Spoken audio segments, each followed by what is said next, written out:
I think this two police seems to have become a very contentious issue. Well, the two police would be contentious issue because the Manipur government and the Manipur police have been trying to project a unified police force, but based on our at least 16 to 17 months of non-stop coverage of what is happening in Manipur, I've barely come across somebody who has said that that there is a unison. They all say that that majority of the society is divided on ethnic lines, the force is divided on ethnic lines, and that is the reason why whenever you talk about cookie or whenever there is a cookie expert, he always says that we don't trust Manipur police, we don't trust Manipur commando. That is the same thing with Assam Rifles. See, what I find surprisingly, and this is something which I've raised a few times before as well, Karthike, which I find very surprising is, as Mr. Mishra has also pointed out, about the role and the reality of Assam Rifles.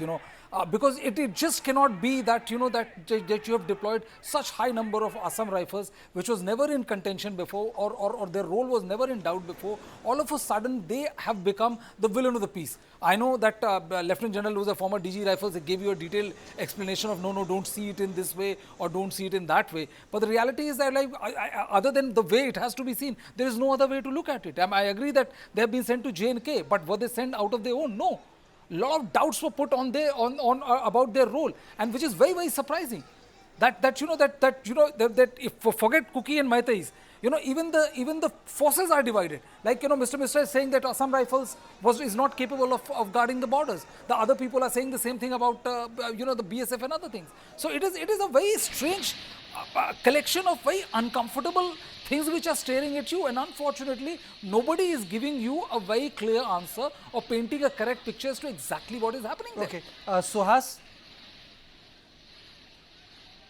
Well, I think it's extremely sad and unfortunate that the former DG of Assam Rifles had to come and speak the truth.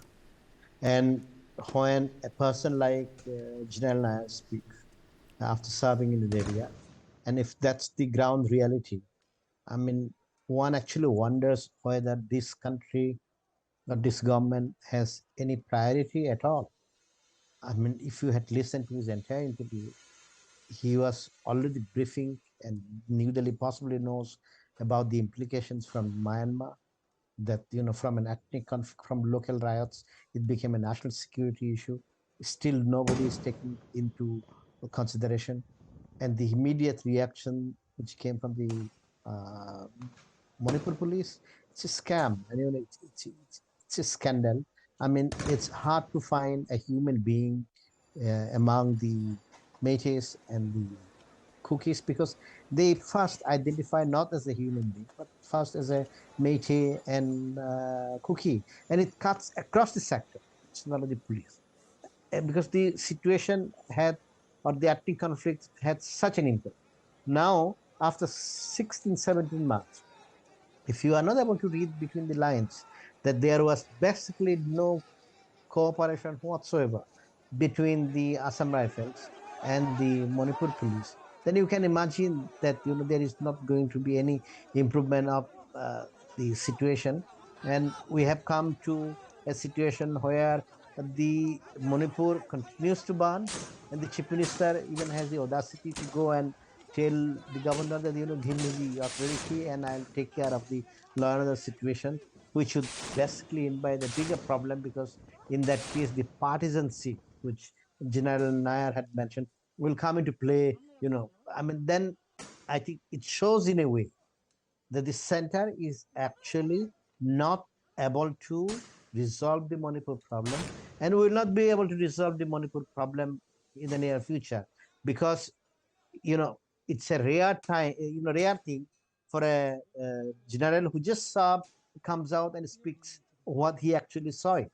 So you can imagine what discussions are going on in the Ministry of Home Affairs or Ministry of Defense or in Imphal. So the That's entire one. thing Suhas, I'll has come to you. failed. That is one aspect of it. Let me just allow Mr. Mishra to come out with his opening statement on this. Why such divergent views, sir?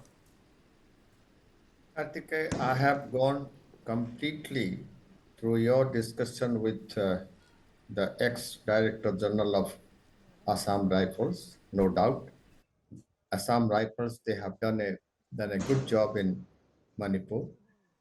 But I can well tell you, I have also listened to the statement of Mr. Muiba, the IG Police Manipur. I do agree with him. Let's not divide Manipur Police. Another word he could not add, that it is not mighty or Kuki Manipur Police. Naga Manipur Police also he did not add. Perhaps he has forgotten. By the way, I am of the same rank. I was not only IGBSF Manipur, I became additional Director General of the force also. So I can well tell you, I know if a chief, he knows that the border cannot be guarded by 20 battalions, and he cannot guard it with BOP concept, and he's having less amount of force with him, and he knows that we people, I mean the Myanmaris, they easily can come across, they can cross to Indian side.